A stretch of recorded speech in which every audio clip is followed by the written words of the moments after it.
la ferme, il y a plusieurs activités différentes. Il y a du maraîchage, il y a des volailles. Ensuite, il y a tout ce qui est céréales, soit pour nourrir tout ce qui est volaille, soit transformer en farine et faire du pain. La ferme est dans le vallon de Fontjoyeuse. Elle fait à peu près 12 hectares et on travaille toute la ferme avec ma compagne.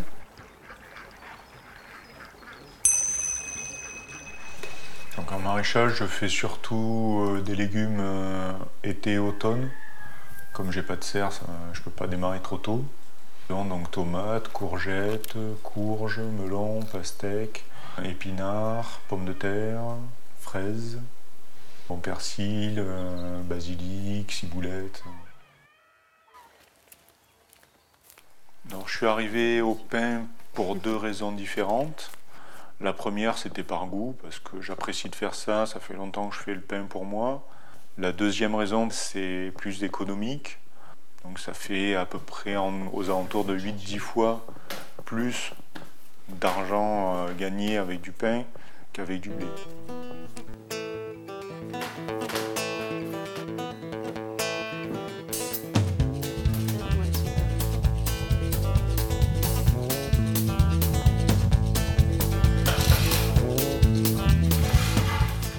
Toute la commercialisation se fait en vente directe sur un marché pour l'instant, mercredi matin à Manosque. Et là, il y a tous les produits de la ferme qui sont vendus, donc les œufs, le pain, les légumes de saison.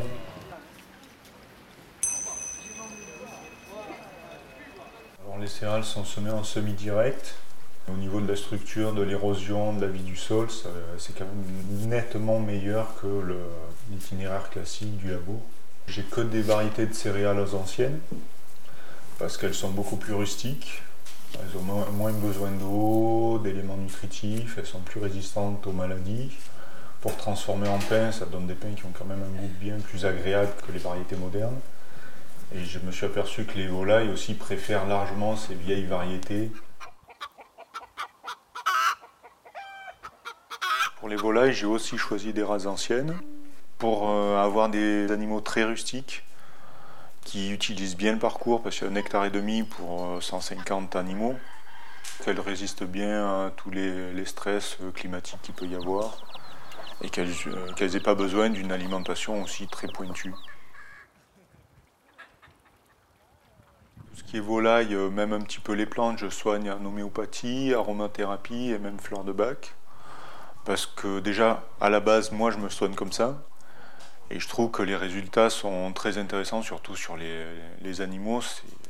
Ça marche excessivement bien.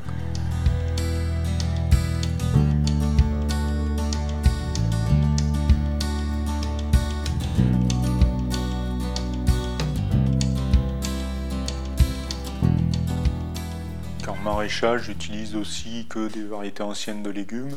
Je trouve qu'elles ont déjà beaucoup plus de goût que les variétés modernes.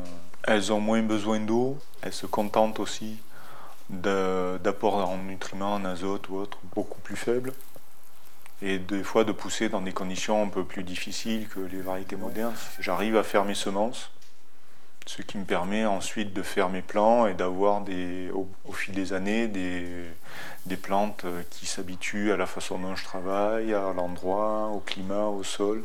Mon rêve d'agriculteur, ça serait d'arriver à avoir une exploitation, que ce soit presque de la cueillette, mais que la nature fasse une grosse partie des choses.